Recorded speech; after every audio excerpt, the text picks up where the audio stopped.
Bonjour à tous, j'espère que tout le monde va bien. Je vais continuer l'étude du catéchisme de Spirago. On était rendu au point 3. On avait un peu commencé. Point 3, c'était les corps ressuscités auront des qualités suivantes. Ils seront identiques à ceux de cette vie. Les corps des justes seront glorifiés, ceux des méchants abaissés dans l'opprobre. Et les corps ressuscités seront sans mutilation et immortels. Donc, commençons avec un signe de croix. Au nom du Père, du Fils et du Saint-Esprit. Amen. L'homme et la femme ressusciteront avec leur propre corps.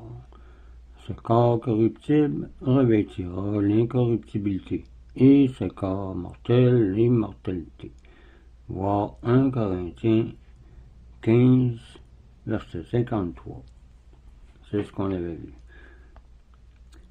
On continue ici avec encore quelques exemples.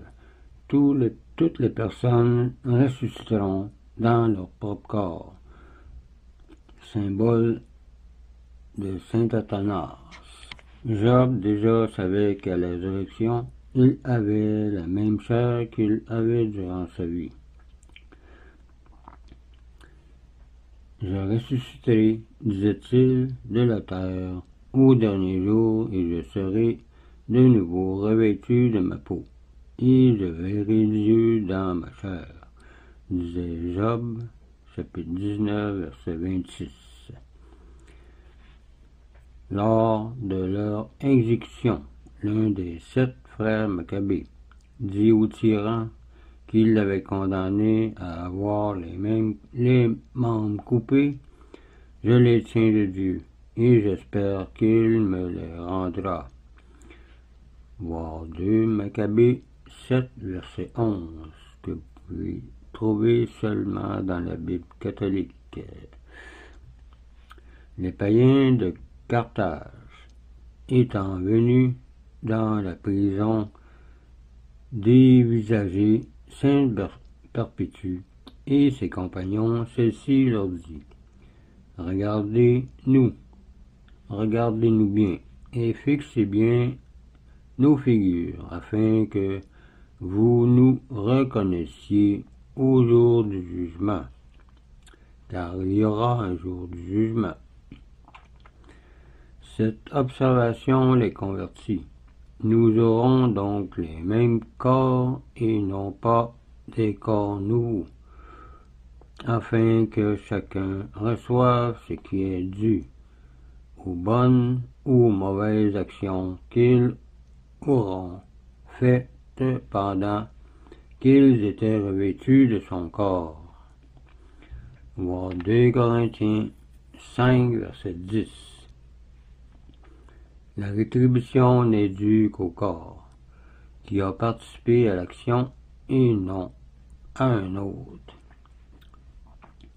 Aussi peu qu'une autre âme doit obtenir la rétribution, aussi peu un corps différent de celui qui a commis l'action, disait Tertullien. Donc, il n'y a pas de réincarnation, c'est la résurrection.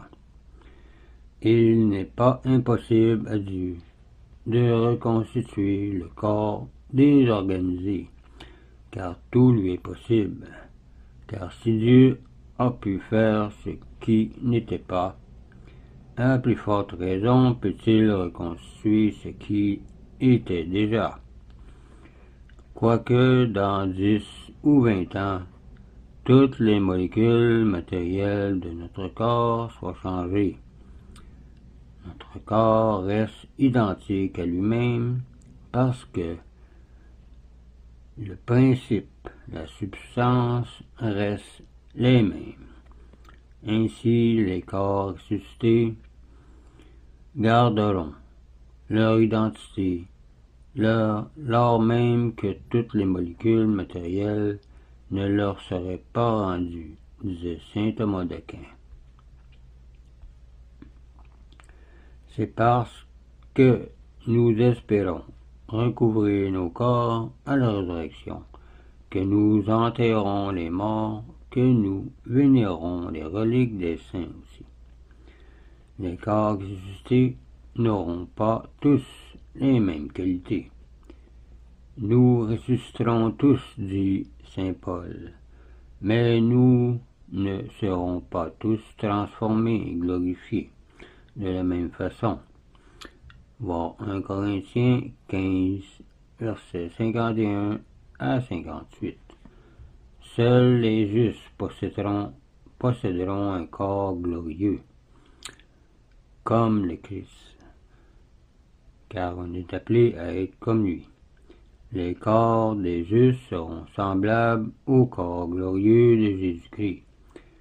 Voir Philippiens 3, verset 21.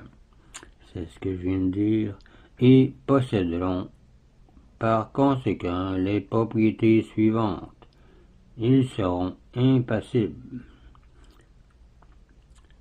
Voir Apocalypse 21, verset 4. Éclatant comme le soleil. Voir Saint Matthieu 13, verset 43. Agile comme la pensée et doué de pénétrabilité en tout, comme le Christ. Le corps glorieux seront transformés, comme le fer vulgaire l'est dans la fournaise. Le Christ, au nord de Cana, a transformé l'eau commune en un vin précieux. Ainsi, au jour de la résurrection, il ennoblira la vieille nature actuelle de l'homme et de la femme. Vous êtes Saint Ambroise. Si Dieu a pu accorder à de petits insectes le don de briller dans la nuit, dans les nuits d'été, pourquoi ne pourrait-il l'accorder aussi au corps humain, disait saint Cyril de Jérusalem. Et c'est certain qu'il va l'accorder, car même Moïse, son visage brillait lorsqu'il est descendu de la montagne après avoir parlé à Dieu. L'éclat céleste de notre corps dépassera celui du soleil, comme celui-ci l'emporte actuellement sur la lumière de notre corps, disait saint Augustin. Nous en avons une preuve dans la transfiguration de Jésus au Tabor, dans Matthieu 17, et l'éclat du visage de Moïse, comme j'ai dit, quand il descendit du Sinaï après son entrevue avec Dieu. Si après la résurrection du Christ,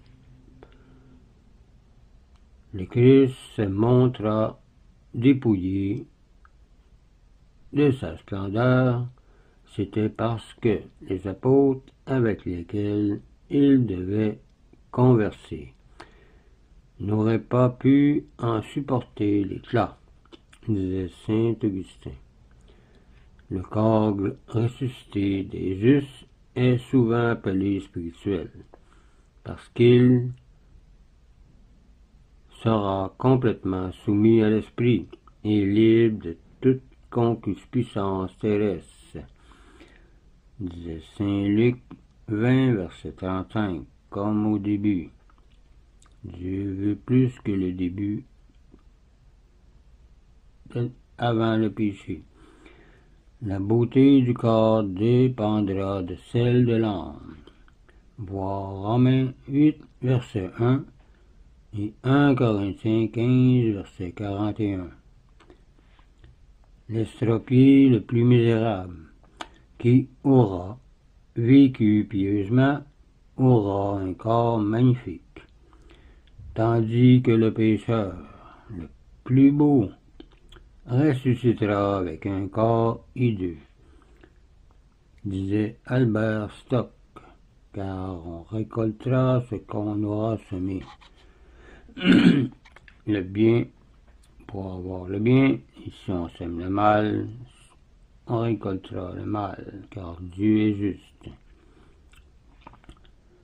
Les corps des pécheurs souffriront et seront, pour ainsi dire, liés des pieds et des mains, comme c'est marqué dans Matthieu 22, verset 13. Les corps ressuscités recouvreront leur intégrité. Les martyrs retrouveront leurs membres mutilés, quoique leurs blessures subsistent, un peu comme Jésus, lorsqu'il est ressuscité, on voyait ses plaies, comme les plaies du Sauveur, que je viens de dire, surpassant l'éclat de l'or et des pierres précieuses, disait Saint Augustin. Car pour Dieu tout concourt au bien de ceux qui l'aiment. Voir Romains 8, verset 28. Les saints ne porteront aucune trace de l'âge, de la maladie ou d'un défaut quelconque. Car il n'y a rien d'impur qui va rentrer au ciel, comme qu'il dit dans Apocalypse 21, verset 27. Les damnés aussi recouvreront l'intégrité corporelle, non pour leur récompense, mais pour leur châtiment. Car plus ils auront de membres, plus les tourments seront grands. Les corps ressuscités seront tous immortels. Voir 1 Corinthiens 15, verset 42. Au paradis, le fruit de l'arbre aurait rendu le corps immortel de Adam et Ève s'ils avaient pris ce fruit. Mais maintenant, c'est la Sainte Communion qui est le gage de la résurrection et de l'immortalité. Voir Saint Jean, chapitre 6, verset 55. Car Jésus dit, celui qui mange mon corps et boit mon sang a la vie en lui. Il parla de la messe et de l'institution de l'Eucharistie. Dieu qui a fait vivre les patriarches pendant 900 ans pourrait aussi nous faire vivre éternellement. Il y a même des arbres qui vivent 1000 ans encore et plus. Les damnés ne mourront pas non plus. Néanmoins, on ne peut guère les appeler mortels, car comme ils ne peuvent pas mourir, c'est plutôt leur mort qui ne meurt pas, disait saint Augustin. La résurrection des morts est l'espérance des chrétiens, disait Tertullien. Il y a aussi, quatrièmement, la foi à la résurrection nous console dans les souffrances et de la perte de nos parents et amis. Job, au milieu des plus grandes douleurs, se consolait à la pensée de la résurrection. Voir Job 19, verset 25. Cette même pensée donnait aux premiers chrétiens leur courage, leur intrépidité en face de leurs persécuteurs.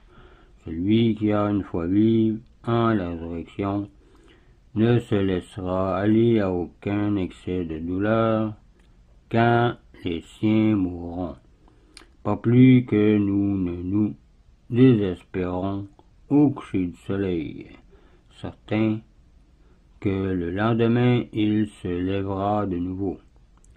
Nous chrétiens, nous ne devons donc pas devant la tombe des nôtres nous attrister, comme les païens qui n'ont pas d'espérance. Voir 1 Thessaloniciens 4, verset 12. Saint Cyprien, aussi évêque de Carthage en 258, mettait les chrétiens en garde contre un deuil excessif, qui pourrait faire douter les païens de la foi des chrétiens en la résurrection. Il trouvait inconvénient de porter le deuil pour ceux comme les martyrs qui, devant le trône de Dieu, portent le vêtement de l'allégresse et de la joie. Il ne faudrait pleurer que ceux qui sont morts en état de péché grave. Donc c'est ici qu'on arrête pour la résurrection des corps. On va passer la prochaine vidéo au jugement universel,